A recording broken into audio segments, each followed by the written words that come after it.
तव कथामृतं तप्तजीवनं कविभिरीडितं कल्मषापहं श्रवणमङ्गलं श्रीमदाततं भुवि गृह्णन्ति ये भूरिदा जनाः।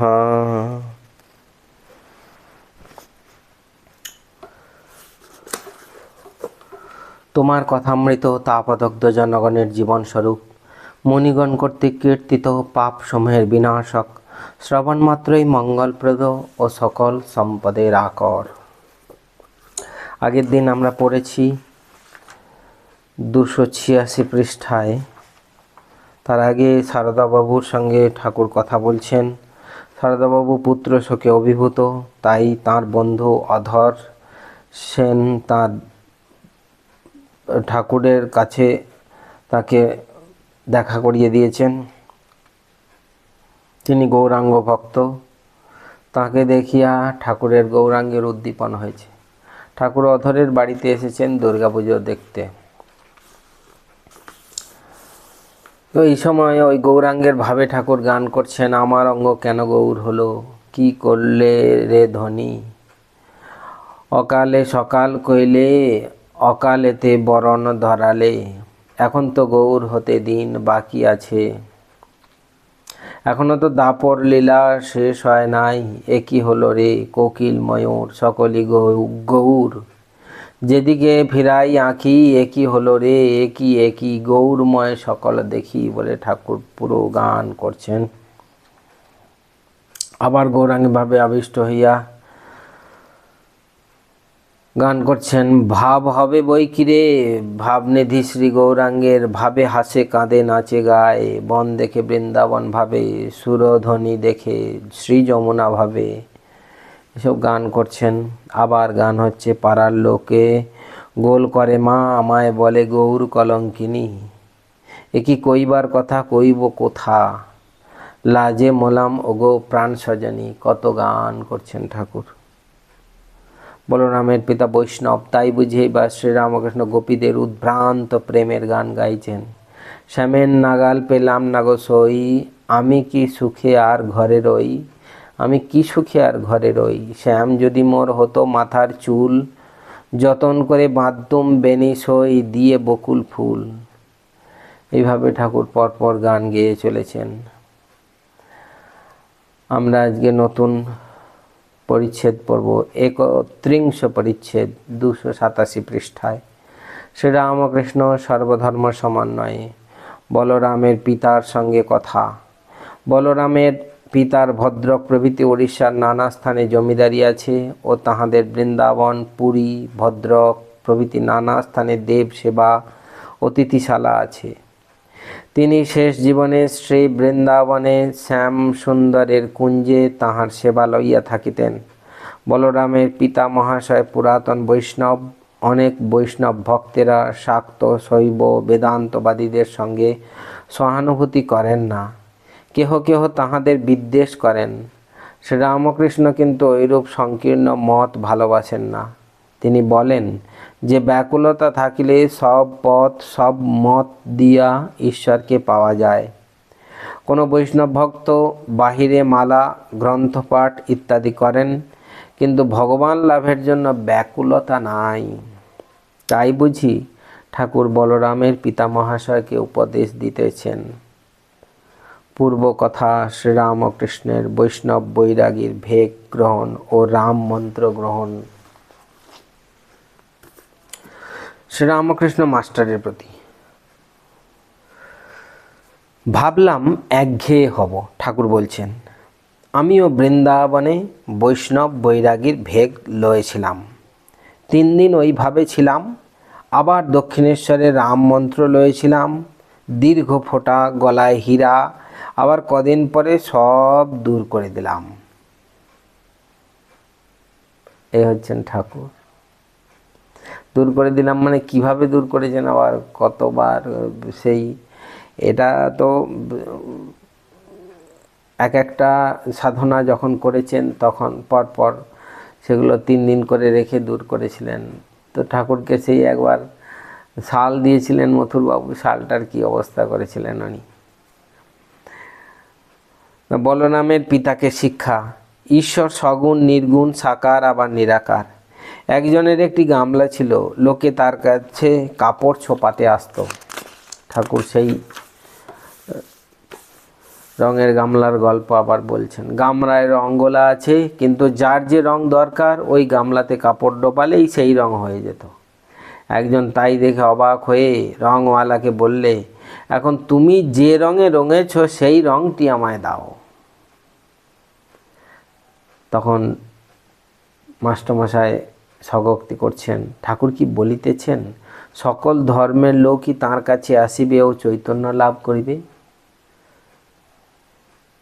মানে এমন একজন ব্যক্তি যে এমন রঙে রঙেছেন যে সকলের রঙই তার কাছে আছে, এবং একটা গামলাতেই উনি কাপড় ছোপাচ্ছেন এবং বিভিন্ন ব্যক্তি বিভিন্ন রঙের জিনিস পেয়ে যাচ্ছেন। ঠাকুর যেন সেই ব্যক্তি যিনি সমস্ত পথ দিয়ে ভগবানকে দেখেছেন, সেই জন্য প্রত্যেকটা পথই তাঁর জানা আছে। বৈষ্ণব তাঁর কাছে এসে যখন তাঁর সাধনের কথা বলছেন, ঠাকুর তাঁর পথ দেখিয়ে দিচ্ছেন।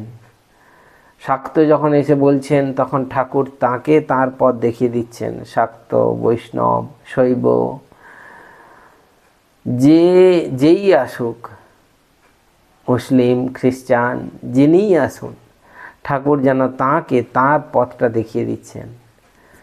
আর এই গল্পটাও তিনি করছেন। তখন মাস্টারমশাই বলছেন, তাহলে কি তিনিই সেই?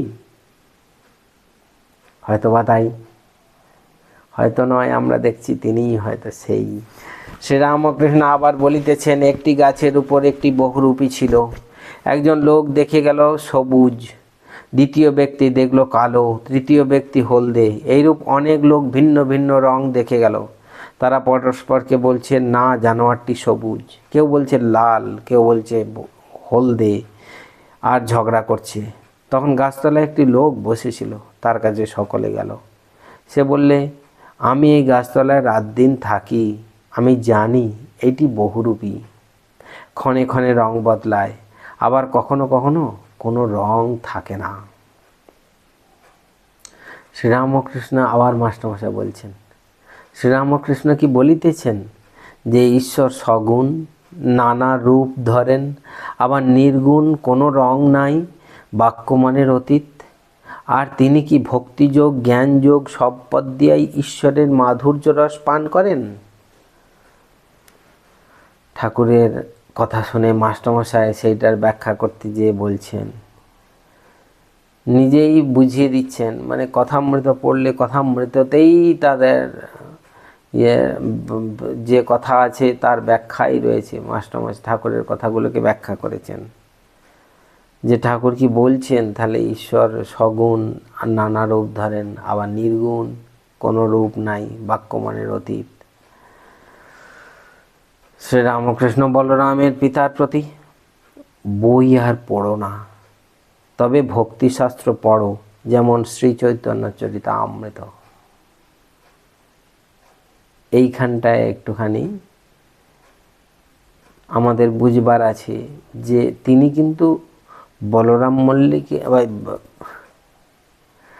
কিন্তু বলরামের পিতার প্রতি।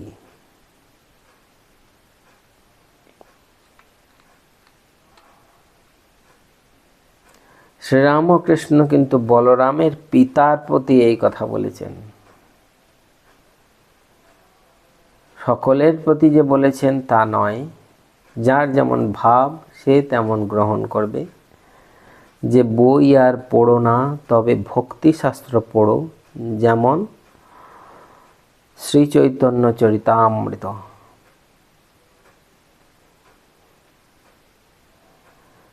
বলছে, রাধা কৃষ্ণ লীলার অর্থ রস ও রসিক, দ্য ওয়ান থিং নিডফুল।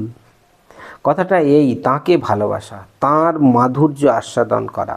তিনি রস ভক্ত রসিক, সেই রস পান করে, তিনি রস ভক্ত রসিক, সেই রস পান করে। তিনি পদ্ম ভক্ত অলি, ভক্ত পদ্মের মধু পান করে। ভক্ত যেমন ভগবান না হলে থাকতে পারে না, ভগবানও ভক্ত না হলে থাকতে পারে না। তখন ভক্ত রস হন, ভগবান হন রসিক। ভক্ত হন পদ্ম, ভগবান হন অলি। তিনি নিজের মাধুর্য আস্বাদন করার জন্য দুটি হয়েছেন, তাই রাধা কৃষ্ণ লীলা। ঠাকুর বলছেন রাধা কৃষ্ণ দুটি আলাদা নয়, তিনি নিজের মাধুর্য আস্বাদন করার জন্য দুটি হয়েছেন। বলরামের পিতাকে শিক্ষা, তীর্থাদি কর্ম, গলায় মালা, ভেক, আচার কতদিন। তীর্থ, গলায় মালা, আচার এইসব প্রথম প্রথম করতে হয়। বস্তু লাভ হলে, ভগবান দর্শন হলে বাহিরের আড়ম্বর ক্রমে কমে যায়। তখন তার নামটি নিয়ে থাকা আর স্মরণ মনন। এখানে একটি ফুটনোট আছে, যস্ত্বাত্মরতিরেব স্যাৎ আত্মতৃপ্তশ্চ মানবঃ।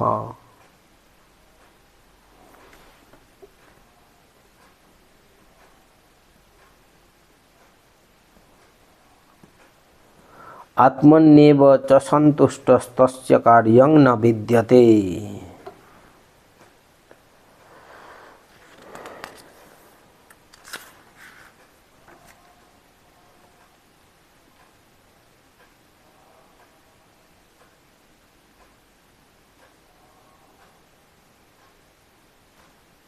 এই অংশটা কোথা থেকে নিয়েছেন বুঝতে পারলাম না।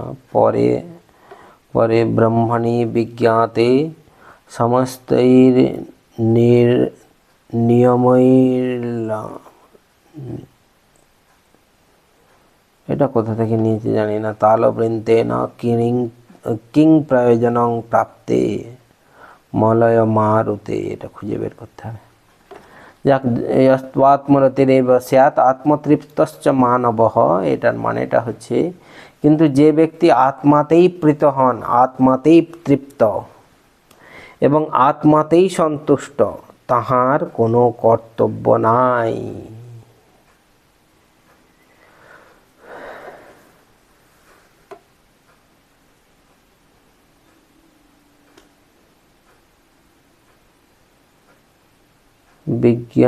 ব্রহ্মণি বিজ্ঞাতে, ব্রহ্মকে জানতে পারলে সমস্ত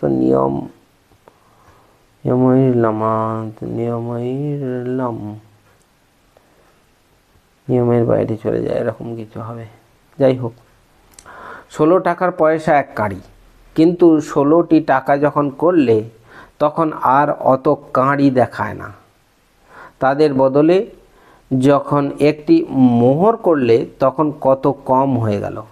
আবার সেটি বদলে যদি একটু হীরা করো তাহলে লোকে টেরই পায় না। গলায় মালা, আচার প্রভৃতি না থাকলে বৈষ্ণবেরা নিন্দা করে। তাই কি ঠাকুর বলিতেছেন, ঈশ্বর দর্শনের পর মালা, ভেক এসবের আঁট অত থাকে না। বস্তু লাভ হলে বাহিরের কর্ম কমে যায়। ঠাকুর যে কথাটা বলেছেন, এই কথাটার মাস্টারমশাই ব্যাখ্যায় এই ধরনের করছেন যে ঠাকুর যে বলছেন যে টাকা এক কাঁড়ি, কিন্তু যখন মোহর করা হলো তখন একটা ছোট্ট হয়ে গেল। তারপরে সেটার বদলে যখন একটা হিরে করা হলো তখন আরও ছোট হয়ে গেল।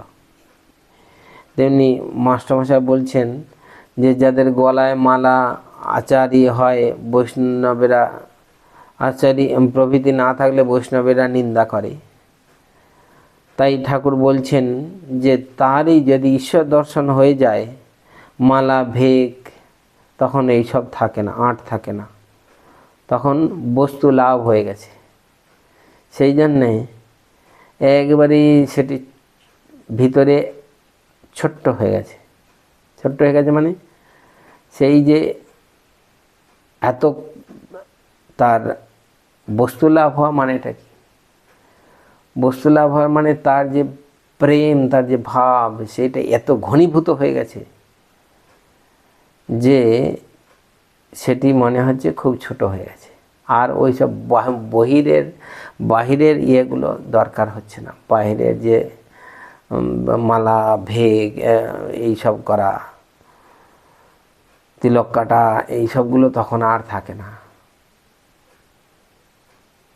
বস্তু লাভ হলে বাহিরের কর্ম কমে যায়। শ্রীরামকৃষ্ণ বলরামের পিতার প্রতি। কর্তাভাজারা বলে প্রবর্তক সাধক সিদ্ধ সিদ্ধের সিদ্ধ।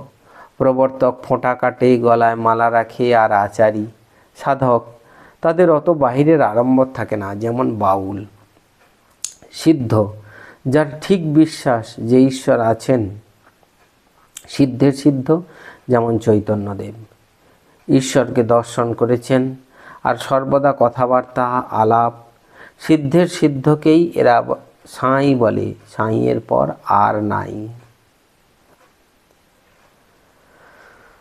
সাধক নানা রকম, আজকে এই পর্যন্ত থাক। ওম নিরঞ্জনং নিত্যমনন্তরূপং ভক্তানুকম্পাধৃতবিগ্রহং বৈ ঈশাবতারং পরমেশমিদ্যং তং রামকৃষ্ণং শিরসা নমামঃ। ওম শান্তি শান্তি শান্তি। হরি ওম তৎসৎ। শ্রীরামকৃষ্ণার্পণমস্তু।